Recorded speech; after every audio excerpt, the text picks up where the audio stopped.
Guys आज के इस वीडियो में मैं एक ऐसी स्कीम के ऊपर बात करने वाला हूं जिसने गांव में जो भी इकोनॉमिक एम्पावरमेंट है और सोशल स्टेबिलिटी है उसका एक नया डायमेंशन को प्रेजेंट किया है। हम बात कर रहे हैं प्रधानमंत्री नरेंद्र मोदी की स्वामित्व योजना के बारे में। ये जो योजना है ये केवल एक गवर्नमेंट प्रोग्राम नहीं है बल्कि ये उनके लिए बहुत ज्यादा इंपॉर्टेंट कदम होने वाला है, जो कि इंडिया के अंदर जो भी ग्रामीण लोग हैं, इंडिया के अंदर गाँव में रहने वाले जो भी लोग हैं, उनको उनकी जो भी प्रॉपर्टी है उनका कानूनी अधिकार दिलाने के लिए है। तो आज के इस वीडियो में हम डिटेल से बात करेंगे कि इस योजना की इंपॉर्टेंस क्या है, इसके काम करने की क्या प्रोसेस है और इससे जुड़े जो भी बेनिफिट्स हैं उन सारी चीजों के बारे में डिटेल से बात करेंगे। तो वीडियो को लास्ट तक जरूर देखिएगा। अगर आपको वीडियो पसंद आती है तो वीडियो को लाइक कर देना, चैनल को सब्सक्राइब कर देना। तो सबसे पहले हम बात कर लेते हैं कि स्वामित्व योजना है क्या। स्वामित्व योजना का उद्देश्य है कि गांव के हर एक निवासी को उनकी जो भी संपत्ति है, उनकी जो भी प्रॉपर्टी है, उनका अधिकार दिलाना। जब कोई भी पर्सन अपने घर का मालिक होता है या फिर अपनी जमीन का मालिक होता है तो उसे आत्मनिर्भरता और फाइनेंशियल सिक्योरिटी महसूस होती है, यानी कि उसे आर्थिक तौर पर सुरक्षा महसूस होती है। लेकिन हमारे देश के कई ऐसे गांव हैं जहां पर ऐसा नहीं था। लोग सालों तक अपने घरों में रहते आए हैं लेकिन उनके पास अपने मकान का कोई भी लीगल डॉक्यूमेंट नहीं था या फिर अपनी जमीन का कोई भी लीगल डॉक्यूमेंट नहीं था। अब इससे जो भी प्रॉपर्टी को लेकर विवाद हो जाते थे, फिर बाद में कानूनी समस्याएं निकल कर आती थी और आर्थिक तौर पर जो भी अपॉर्चुनिटीज थी उसमें लिमिटेशंस निकल कर आती थी या फिर इन सारी चीजों की कमी होती थी। लेकिन अब नरेंद्र मोदी ने इस चीज को बदलने के लिए स्वामित्व योजना को लॉन्च किया, जो कि नेशनल पंचायती राज डे के मौके पर इस योजना की उन्होंने शुरुआत की। उन्होंने कहा था कि ये जो योजना है वो रूरल इंडिया यानी कि जो भी ग्रामीण भारत में जो भी प्रॉपर्टी के अधिकार हैं उनको सुनिश्चित करके लोगों की जिंदगी को बदलने का काम करेगी। अगर बात कर ले कि स्वामित्व योजना की फुल फॉर्म क्या है तो इसकी फुल फॉर्म है survey of villages and mapping with improvised technology in village areas. अब ये जो योजना होगी ये एडवांस टेक्नोलॉजीज का भी यूज करती है।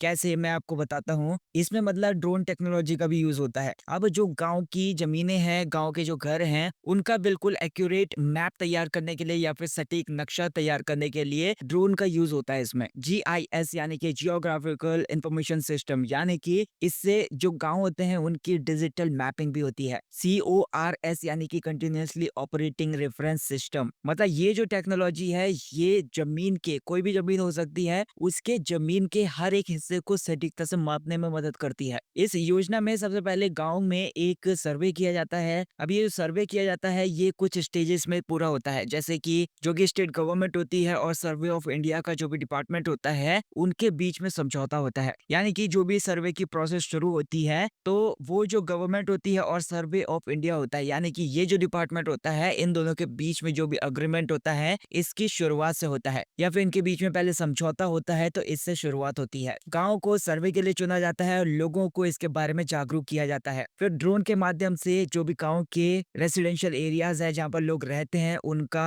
एरियल सर्वे किया जाता है, यानी कि ड्रोन के माध्यम से ऊपर से सर्वे किया जाता है। इसके बाद उन सारे क्षेत्रों का डिजिटल मैप तैयार किया जाता है। नक्शे में जो भी लोकल ऑफिसर्स होंगे या फिर जो भी लोकल विलेजर्स होंगे उनके साथ मिलकर इसको वेरीफाई भी किया जाता है। अब लास्ट स्टेज में जो भी प्रॉपर्टी ओनर्स होते हैं उनको उनके घर का लीगल डॉक्यूमेंट या फिर जो प्रॉपर्टी कार्ड होता है उसको दे दिया जाता है। अब ये जो कार्ड होते हैं ये डिजिटल और फिजिकल फॉर्मेट्स दोनों में अवेलेबल होते हैं। अब स्वामित्व योजना जो लागू की गई है इसके कुछ की बेनिफिट्स हैं जिनके बारे में बात कर लेते हैं। गांव के अंदर जो भी डिस्प्यूट चला करते थे प्रॉपर्टी को लेकर या फिर संपत्ति को लेकर, जो भी विवाद खड़े हो जाते थे, इस योजना के तहत हर संपत्ति का जो भी लीगल डॉक्यूमेंट है, जो भी कानूनी दस्तावेज है, उसको तैयार किया गया है, जिससे जो विवाद होंगे या फिर जो भी डिस्प्यूट्स होंगे वो खत्म हो रहे हैं। ये जो प्रॉपर्टी कार्ड्स हैं इनको मिलने के बाद लोग अपनी जो भी एसेट्स हैं, जो भी अपनी संपत्ति है, उनको बैंक से लोन लेने के लिए भी यूज कर सकते हैं। प्रधानमंत्री मोदी ने ये कहा है लाखों जो भी ग्रामीण फैमिलीज हैं या फिर जो भी ग्रामीण परिवार हैं, गांव में रहने वाले जो भी परिवार हैं, उन्होंने इन सारे डॉक्यूमेंट्स के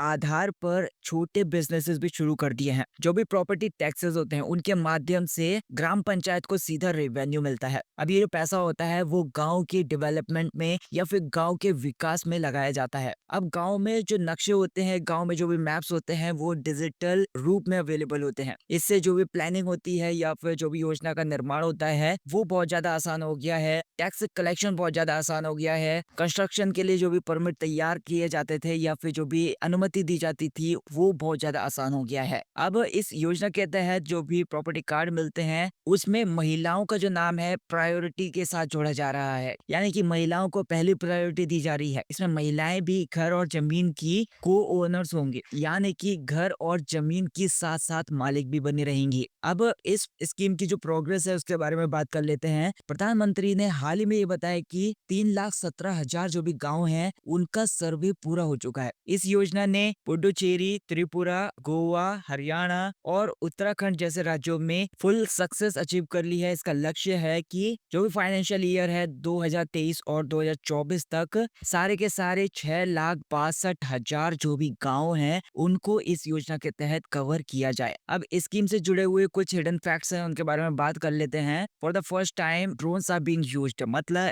पहली बार ऐसा हो रहा है कि इतनी बड़ी संख्या में जो भी ड्रोन्स हैं उनका यूज ग्रामीण एरियाज में, भारत के ग्रामीण एरियाज में सर्वे करने के लिए किया गया है। अब ये जो कार्ड है वो डिजिटल इंडिया इनिशिएटिव के मोबाइल एप्लीकेशन पर भी एक्सेसिबल है। मोबाइल एप्लीकेशन पर भी आप इसको एक्सेस कर सकते हैं या फिर ये मोबाइल एप्लीकेशन पर भी अवेलेबल है। इसकी वजह से जो भी प्रॉपर्टीज को लेकर ट्रांसपेरेंसी है या फिर पारदर्शिता है वो बहुत ज्यादा बढ़ गई है। इस योजना की वजह से अब गाँव में छोटे और जो भी मीडियम साइज के जो बिजनेस हुआ करते थे उनको बढ़ावा मिल रहा है। अब जो ग्राम पंचायत होती हैं वो अपने रिवेन्यू का बेहतर तरीके से मैनेज कर सकती हैं, जिससे जो भी गांव होंगे उनके डेवलपमेंट को लेकर या फिर उनका जो भी विकास होगा वो तेजी से हो रहा है। तो इस स्कीम को लेकर आपकी जो राय है वो बहुत ज्यादा मैटर करती है। क्या आपके गांव में ये जो योजना है वो लागू हुई है? अगर हाँ तो आपका एक्सपीरियंस इसको लेकर क्या रहा? इस योजना की वजह से आपके परिवार वालों को और आपके गांव वालों को क्या फायदा मिला है?